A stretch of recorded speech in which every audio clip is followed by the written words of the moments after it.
Hey, what's up, family? I'm Rachel. And I'm Joe. And we are Two Crazy Ketos. And if you're new to our channel, welcome. Here on Two Crazy Ketos, we do different things like recipe videos and we do product reviews. We talk about various keto topics. And every Monday, we go live on Keto Beyond the Couch because life exists beyond the couch. You can find us on different social media platforms like Facebook, Instagram, and X. And we have a website, which is twocrazyketos.com. And that's where you're going to find all of our different recipes. Now, we do upload at least 5 new videos every single week, so make sure you subscribe to our channel. And don't forget to hit the little bell icon, and that way every single time we have a very busy morning, you'll be alerted to it. We have a very busy couple weeks. I didn't even have a chance to dry my hair this morning, so I just put a hat on it and we just move on. That's because you had to take Anthony to drop off his truck. I did. So Anthony was so blessed. He needs a repair on his truck. He needs a new door on one of his. Yeah, because last year, when he got the thing, about 3 weeks after he got his truck, he misjudged something and clipped a corner, and smartly did not want to put it through insurance, because then you'd have that on your record. Right. And we're going through things right now where if you ever had your windshield fixed, even though in Florida it's automatically covered, they penalize you for 5 years. So he was smart. He didn't put it through his insurance because it was just him. And he's been driving with it like a dented door that you can't open for a year. So we found a place that would do a door. Right. It was sad because it was a brand new vehicle, right? And so almost from the moment he got it, the fact that it took him a little bit to get adjusted to the new size, coming from a low, small car to a great big truck, that was just the issue. And so I'm really thankful for him that he's going to be able to enjoy his truck to the fullest. And they found the exact door, the make, the model. Like, this is a wonderful, wonderful opportunity. Sometimes it's just easier to get a new part than it is to fix the one you have. Then I had to head him over to where he's going to leave for youth camp, where he is a leader for that. So they're going to be gone until Friday. And it's just kind of exciting to see him enjoy his work. But then later on today, we've got Keto Beyond the Couch. Then we are going to be scuba diving with Chris and Miriam, Holly, Steve, and Sam from Keto Chow family. And so I wanted to stop and grab some stuff for our picnic basket for the trip, because there's always snacks on a boat. But they're potato chips, cookies. But it's garbage. So I am bringing along some of the Joburg beef biltong that we got when we were on the low carb cruise and had an opportunity to enjoy. And then I also have a small Walmart haul, which I'll show after this segment. Do you have salty? That's the most important thing. Yes, I definitely have salty. So here's the thing is that when you go scuba diving, you get dehydrated. Now, you actually get dehydrated in 2 different ways. So we're out on a hot boat in Florida, so you're going to lose electrolytes just sweating.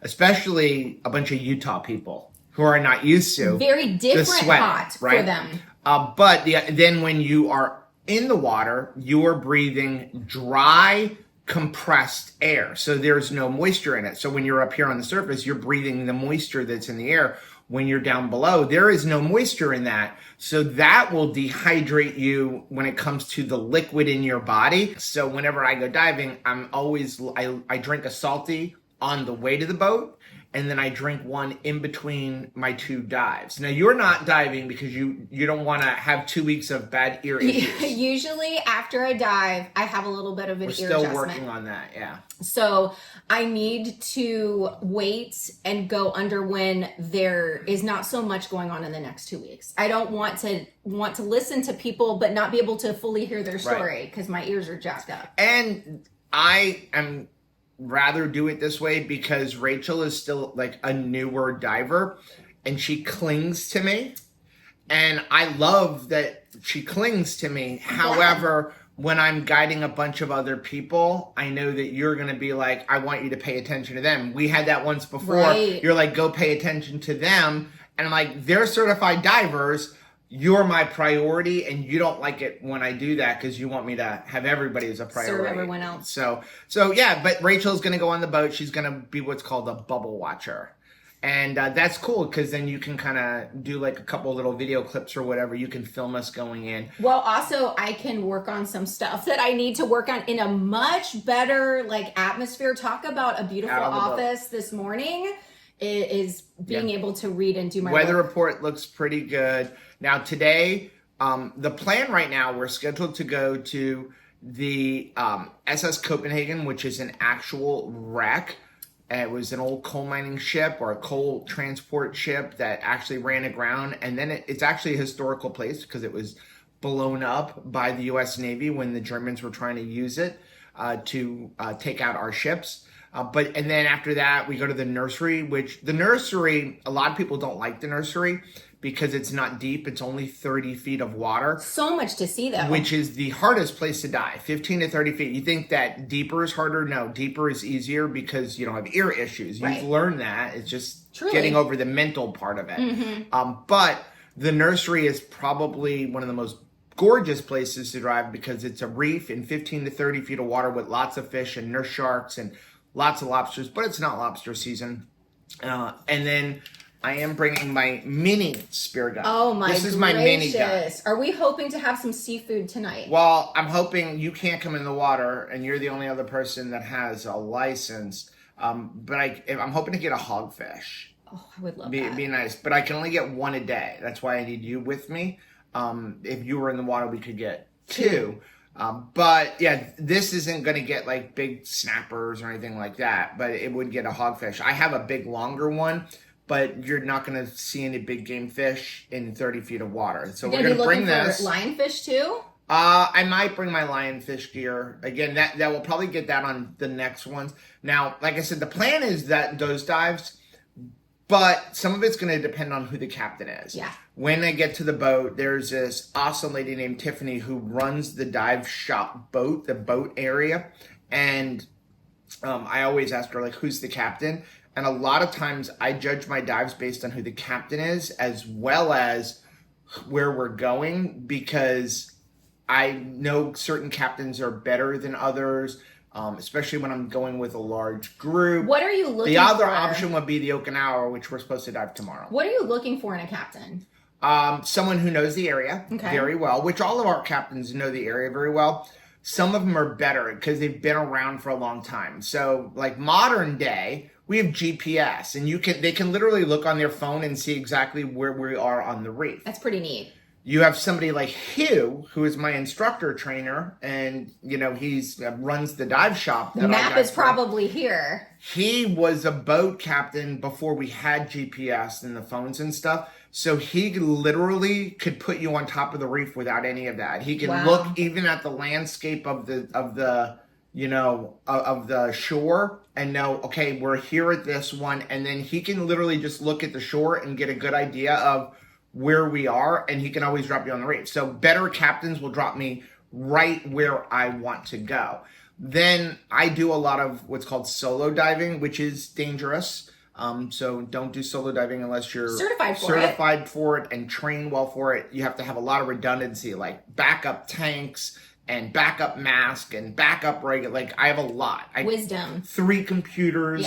Yeah, and you don't solo dive inside of a wreck at 120 feet, right? It's like I'm solo diving in 50 to 60 feet of water. But when I solo dive, I really care about who the captain is because though they're watching everybody, they know where I am. Mm-hmm. And they also, I just have a relationship with them to, respect them. And then they respect me. I mean, they're that way with everybody, but there's just certain captains that you like better. Well, wisdom is knowledge applied. So you're collecting knowledge. What are you doing with that knowledge? Is it just going on a shelf, or is it something that you're actually applying in your life? Okay, so this is what we are packing in our picnic basket today for the diving trip. I'm taking some snack cheese, some roasted and salted almonds, also some cashews. I don't know what everybody's preference is. I'm bringing these Baby Bell cheeses, some salami, pepperoni, because those are easy and you can just eat them, with your hand. I'm bringing some turkey breast lunch meat and also some chicken breast. This is not going to have the greatest ingredients in it, but that is okay. This is just a grab and go option. I didn't see any pork rinds that I really liked the ingredients on, but just in case somebody wants a crunch today besides the nuts, I also have some of this Magic Spoon cereal. This one is the peanut butter flavor. We've also got some dill pickles that are in nice like snack grab and go option. And then finally, some hard boiled eggs. Before you do anything, you got to set up, right? Before you see any of the fun. Right now, I always get here early. This is bag prep. So I get here early, I get everything set up just in case there's an issue that you can fix it while you're still out here. Because once you get out in the water, you can't. So like I had one time where I got on the boat, I was setting up, and I had a leak in my BCD, but I always have 2 BCDs, but I leave one in the car. So I was able to fix the problem. If we would have gotten out there and I wouldn't have set up, then we wouldn't have had that, I wouldn't have been able to dive like that.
Did you see stuff and things? Were there things and stuff or just stuff? Guess what? What? It's not lobster season, so guess what I saw? A lobster? Yeah, of course. And I don't have my lionfish gear, so guess what else I saw? Lionfish? Guaranteed.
What did you see? What did you see, Joe? An entire school of porpoise literally swam right through me. Wow. Did you see a dolphin, Sam? Nope. No, he didn't get to see him? Did Chris or Miriam? You didn't see him? I did not see him. Oh, I was no. too far away. Just you, Joe? It was me, Steve, and Holly leading the pack. I saw the dolphins. Miriam saw him. All right, I hear hissing, but that's the air. So it's the gas. Sorry, Gas. gas. So You didn't even have any beans. Why do you have gas? So our shop for our nitrox blends, we do partial pressure blending. So with the partial pressure blending, we have to start with an empty tank, because what we're going to do is we're going to put pure oxygen in the tank first, and then after we put the pure oxygen in, we add traditional air, just standard air that we all breathe, and we do that until we get to the percentage of oxygen and nitrogen that we want. So What's your favorite? it depends. It all goes by depth, obviously. So the more oxygen, the less deep you can go. And so when I'm doing these reef dives, I normally dive 40%. So 40% oxygen. And if you didn't know, the air that you breathe is only 21% oxygen. So I'm diving on 40% oxygen, which means I can only go as deep as 80 feet. But what happens is now we're going to go fill up for tomorrow. My tanks are at about 1800 PSI. I used about a half a tank of gas for each dive. So instead of putting oxygen back in, I will just top them off with air. And that means tomorrow I will end up at somewhere around 32, 33%. But the rest of the tanks, they were already like 25, 26% oxygen. So what we need to do now is drain those tanks, which is what that hissing is, get them completely empty, and then start from scratch. Can we talk about what you saw today? Yeah, I can pretty much retire from diving. Yeah. You know, I always talked about as an official, like I would quit officiating when I did a perfect game, which will never happen because nobody's perfect, right? But today was amazing because on our second dive, we're scooting along the reef. And listen, we're right next to the Gulf Stream, so highway. It's the highway for all the fish, and you never know what you're going to see. I've seen hammerhead sharks. Saw a nice giant nurse shark today. You never know what you're going to see because Finding Dory gets caught up in the Gulf Stream and then doesn't know where she's at. Well, today we're scooting along, and I was leading the pack. Holly and Steve were right behind me, and I pointed out to Holly a sea urchin. It was really cool because he was a big spiny one, and you don't really see too many sea urchins on the nursery. So I pointed it out, and so I let her move in to start filming it, and I scooted out east. And the next thing I know, I look up, and porpoises passing through me. I was in the middle of the school. I was like, this is the coolest thing ever. So I don't even know if I had the camera going. I hope you did. I don't know if I turned off the camera when I finished with the sea urchin. I don't remember. Ugh. But all that was going through my head was, I've got to get Holly. And I'm reaching, and I couldn't get my rattle, and I didn't really tell her about my rattle, so I didn't know if that was going to work. So I'm like, "Roo, roo," and I'm trying to make noise to let her know, and she's just focused on that sea urchin. So I finally just swim over and grab her to kind of like, and I'm shaking her, and she's ignoring me. And then by the time she looked up, they were gone. But it was funny because Miriam said that she saw them because she thought, what is Joe trying to get Holly's attention about? It was an amazing experience. I've seen porpoises.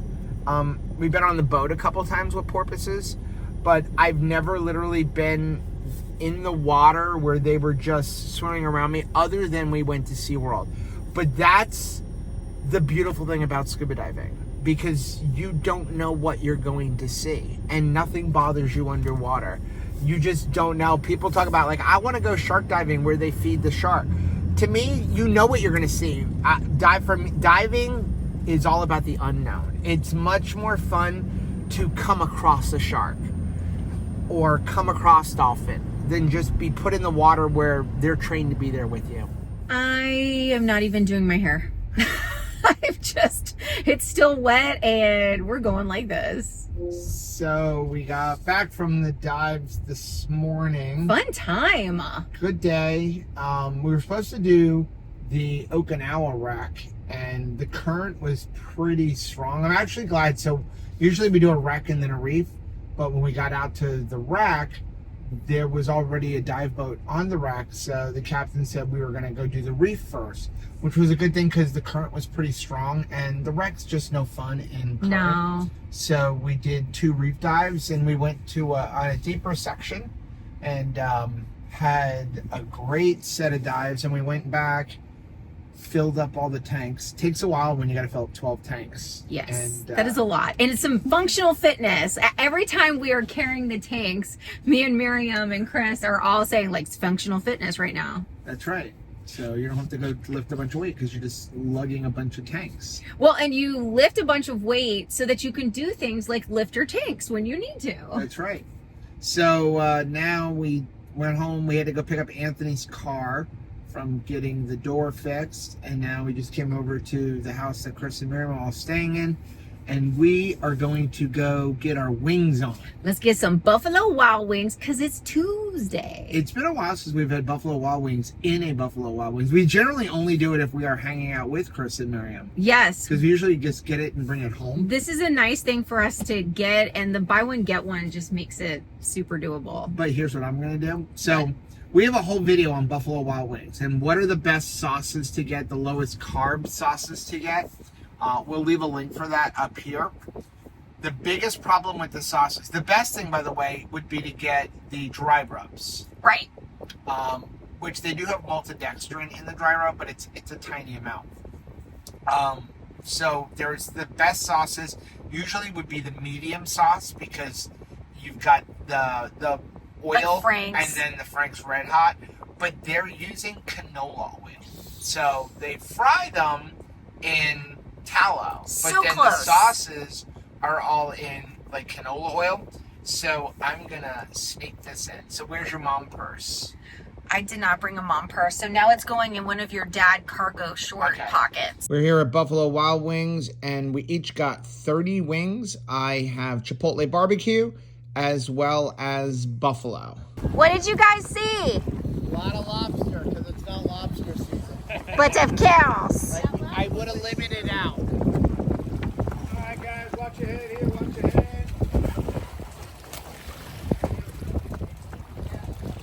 Are you enjoying relaxing on the water? I am. It's sort of the calm before the storm. We've got so much stuff scheduled for the next couple of weeks, so I'm actually enjoying just kind of relaxing, taking in that last bit of sand and surf.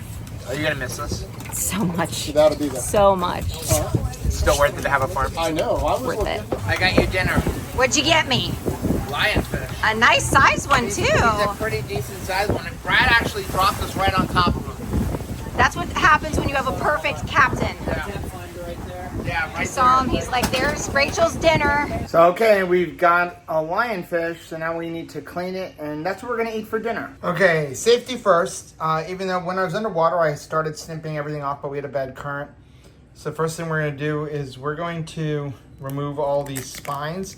Some people actually turn these into jewelry. So you can use the little spines, which is a good way to repurpose them. Now the ones on the fins aren't nearly as bad, but all of these spines that you see here, like I said, I cut a lot of them off. They contain a venom, and it is very painful if you get stuck with them. So a lot of people will actually clean them with them on, which I have done, but I feel like it's just much safer to just remove anything that can possibly stick me. So what I like to do is I start down here, I make a slit, and then I come up here right underneath and we cut across, and then we just start coming down. And literally what I do is I follow the bones. So we got a couple of nice lionfish fillets here, and then we have some more in the freezer, and we're going to cook all that up for dinner. Yum, yum, yum, yum. I'm having something delicious for dinner. Lionfish. It has been an awesome but busy few days. Very, very busy. I'm so happy that we were able to go diving. I mean, poor Steve and Holly, for like 2 years, they've been trying to get down here or over here to go diving, and there's been hurricanes or bad weather. They've had to cancel trips. One So it challenge was after another. nice that we were able to go out, and we had 3 days of perfect diving, perfect weather. Today's seas were the roughest at like 1 to 2 feet, which is really nothing. I mean, but we got to see lots of really cool sea life. I mean, dolphins and moray eels. Today we saw a shark. I mean, it's just been great. So, able to get lionfish today. And we had some lionfish stored in the freezer. Yeah. And so I'm having the better end of the deal here. You think so? I'm having leftover wings. I love chicken wings. Do not get me wrong. But they do not compare to the sweetness of lionfish for me. So you've got lionfish 2 ways. Okay. So the one you're eating right now is literally just some lionfish. I threw some butter in the pan with a little bit of garlic and basically sauteed it in butter and garlic. So how's that one taste? Delicious. And then the other one is tomato basil lionfish. Oh. So what I did was I just took the lionfish, I dredged it in an egg, and I used a little bit of your coffee creamer, the sweet cream one, because I don't have any heavy cream, and I just mixed it in with the egg. So I dredged it in that, and then dredged it in tomato basil keto chow. And it's got like a nice crunch to it because of that. Oh, I fried it in coconut oil. It's so good. I did not bother filming it because I was trying to get things done because we just did our live stream. We're trying to pack up so we can be out of here in the morning. If you hear laughing, it's Caleb hysterically laughing while he's playing video games. Yeah. So you've got that. I've got this. You know, it's so funny. People talk about how do you like not eat? Just distract yourself with stuff. I was gonna say. I mean, I think we've almost like omatted this entire week. so you did have some really good snacks and stuff. Yes. On the boat, which was perfect. So, I mean, it was fuel for the boat. I wouldn't even call it a snack. It was kind of like lunch. So, you had pepperoni and cheese. You Lunch did meat. even have a little bit of like a keto cereal as kind of like to give a little bit of crunch. We had lunch meat, cashews, Almonds. You were making keto chow desserts, which there's none left, thank God, because Freeze. I can't stop eating them. They're so good. Freeze-dried strawberries. Freeze-dried strawberries. And not only were we all eating it, but Captain Brad and Matt, who was the dive master for the last 2 days, they were just chowing down on it. They said I can come on the boat anytime because I bring snacks. Because the snacks they provide on the dive boats are potato chips, cookies, and here we are with pepperoni, Yes. cashews. Like, it's a little different. It's funny because that's what we eat all of the time. Right. And for them, it's like a treat. They're used to just like a cheap snack, which I think that a lot of times when people are like, I really miss stuff, sometimes it's like the cheap garbage. It wasn't even like a fancy thing to begin with. Yeah. You know, things that I used to eat were like cheap potato chips, cheap snack cakes. Which they're not cheap anymore. They're not cheap, but I'm just saying that they weren't like just this highly elevated No, food. it was filler munch food because you were bored. It wasn't doing anything for you. It certainly didn't fill you up. That's why you can eat an entire can of Pringles in a sitting and still be like, what else can I eat? Absolutely. So, you know, we had that little bit on the dive boat to fuel us through the dives. And then one day we went to Texas, to Rodizio Grill. Yep. And then Buffalo Wild we Wings. did Buffalo Wild Wings. And then today, lionfish and leftover Buffalo Wild Wings. So, been a great few days. It really has. We're going to end this vlog right here because we're going to start another vlog because we will be heading out tomorrow in our RV to Keto Orlando Summit. So excited we got about to bring this. our RV up. We're going to Keto Orlando Summit for Thursday, Friday, and half of Saturday. Then Saturday we head on over to the RV Unplugged Season 2 finale rally, which starts on Monday for everybody, but we have to be there Saturday to help like set up and stuff. And we'll be there for a few days. So we're going to vlog that whole trip. We're going to show you guys what are we eating while we're up there. We've packed some bacon, some chicken. You know us. Ground beef. I mean, it's so easy to eat keto on the road, and it's easy to get all of your protein, even if you like to eat. Like we were talking about this morning.